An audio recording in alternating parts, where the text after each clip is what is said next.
Thank you for the opportunity to talk to the conference attendees about this little thing that we are doing.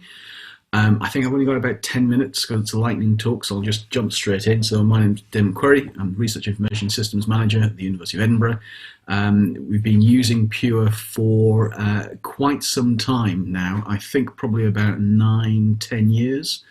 I'm relatively new into this post still, but I've had a long association with the University of Edinburgh and used it since it was first introduced.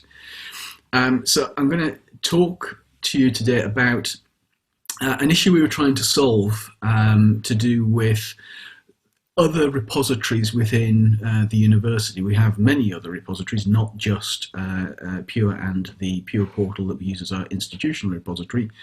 But there are some other things that are bespoke for different collections, different content types, and trying to work out a way to get the information from this system into Pure to add to the totality of the university's research was the problem that we were trying to solve. So I'll talk a bit about the approach we took, the issues that we came across, the results, because this thing's been in place for some time now, and what I think our next steps might look like. So the issue we were trying to solve is we have a dedicated open data repository, and we have had one for some considerable period of time. We also have the Pure CRIS system and the Pure portal. So we've got lots of our current research going into Pure, being presented on the portal, all linked together via the relationships, and presenting a coherent picture of our research to the outside world. However, we wanted to try and semi-automate a process whereby information that was held within a repository called DataShare, which is a DSpace open data repository within Edinburgh, is somehow automatically presented to Pure. We don't use Pure as a data set repository. We use Pure as a data asset register. So things have been described in Pure which exist elsewhere.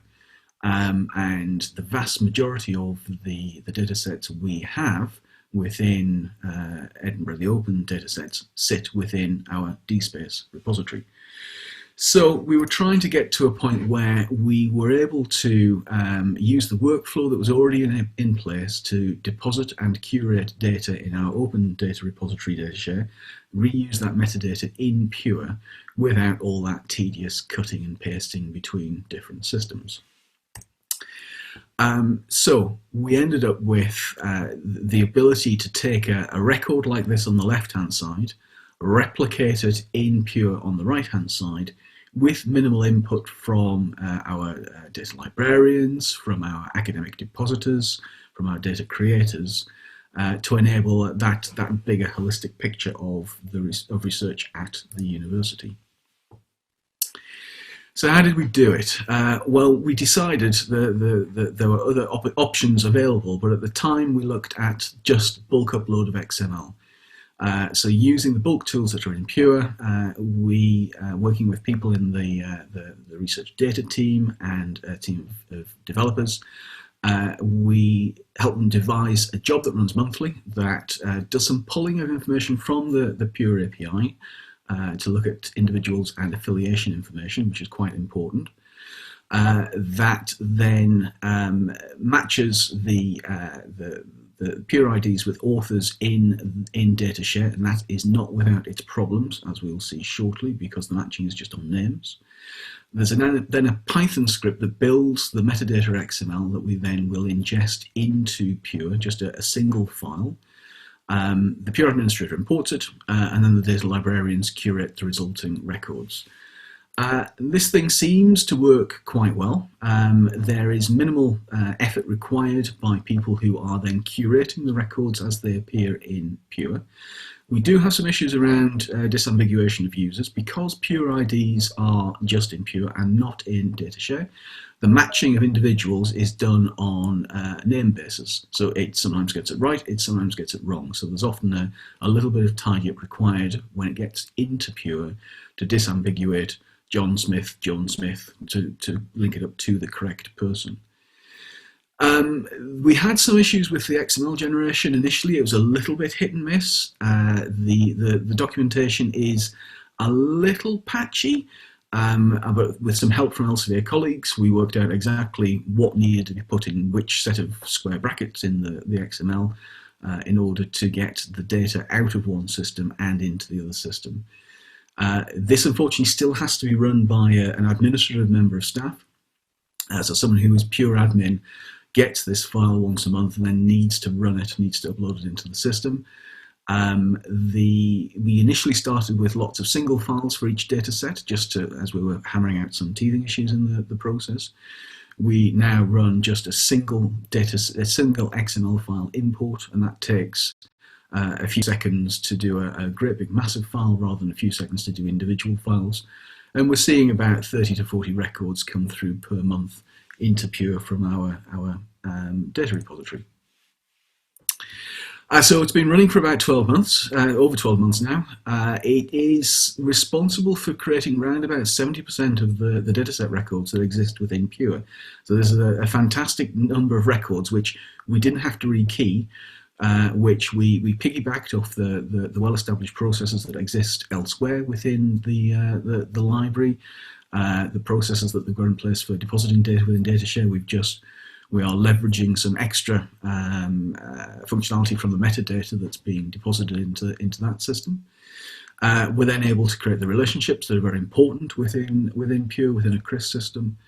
And we've gotten to a place where both the Pure admin time required and the data librarian's time required is relatively minimal. So none of that tedious cutting and pasting between different systems, just one single XML file that uploads all and creates all the records within Pure itself. So further work, we didn't look at custom sync jobs. Perhaps we could look at them. This is, after all, quite a lightweight integration between these two platforms. So perhaps there's something to be looked at there. We have not comprehensive ORCID information in Pure. And maybe if we had ORCIDs in both systems, then that user disambiguation issue would evaporate. We've also got the ability to look up university IDs and Pure UUIDs and IDs and all sorts of other things like that to do a bit of identity mapping, a bit of looking up at people's identities. If you know one thing about them, you can then find out something else about them. So that might smooth over some of the issues we've got to do with user disambiguation. And then there is, of course, the right API that I understand is coming. Bits of it are here now, but to look at that, to use that for data sets might be quite interesting as well. So that was very, very quick. I should just close by saying thank you to Pauline Ward, who's in our research data team, and John Pinto, who's the developer that worked with us on this. And yeah, any questions? Well, thank you so much, Damon. Yes, a few questions came in. So did I understand you correct that you also allow people to create data sets manually in Pure alongside? We do, yes. So if they've got data deposited in another repository out there, in a subject repository or something like that, then they can also create manual dataset records themselves. Okay, alongside. So there's a couple of questions here from the audience. The ability to create relationship, is that done manually after import? So relating the datasets to, for example, research output?